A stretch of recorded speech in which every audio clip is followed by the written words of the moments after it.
ડભોઈ તાલુકાના સિરોલા ગામ પાસે આઈસર ટેમ્પો અને ટ્રક વચ્ચે સર્જાયો ગમખ્વાર અકસ્માત। ડભોઈ તાલુકાના સિરોલી ગામ પાસે અકસ્માત સર્જાયો છે। ગમખ્વાર અકસ્માત આઈસર ટેમ્પો અને ટ્રક વચ્ચે સર્જાયો હતો। અકસ્માતમાં ઘટનામાં ટેમ્પા ચાલકનું ઘટના સ્થળે મોત થયું છે। 3 વ્યક્તિઓ ગંભીર રીતે ઇજાગ્રસ્ત થતા સારવાર અર્થે ખસેડવામાં આવેલ છે। તમામ લોકોની તબિયત નાજુક હોવાનું બતાવવામાં આવી રહ્યું છે। કેળા ભરેલ આઈસર ટેમ્પોનો અકસ્માત સર્જાયો હતો। ઘટનાને પગલે ગ્રામજનો ઘટના સ્થળે દોડી પોલીસ પણ ઘટના સ્થળે દોડી આવી હતી।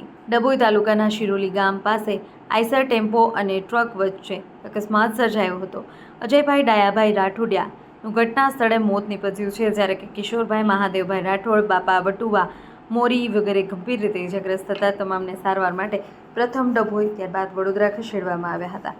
કેળા ભરેલ આઈસર ટેમ્પોએ અકસ્માત સર્જતા ઘટનાને પગલે ગ્રામજનો ઘટના સ્થળે દોડી આવ્યા અને તમામને મદદ કરી હતી।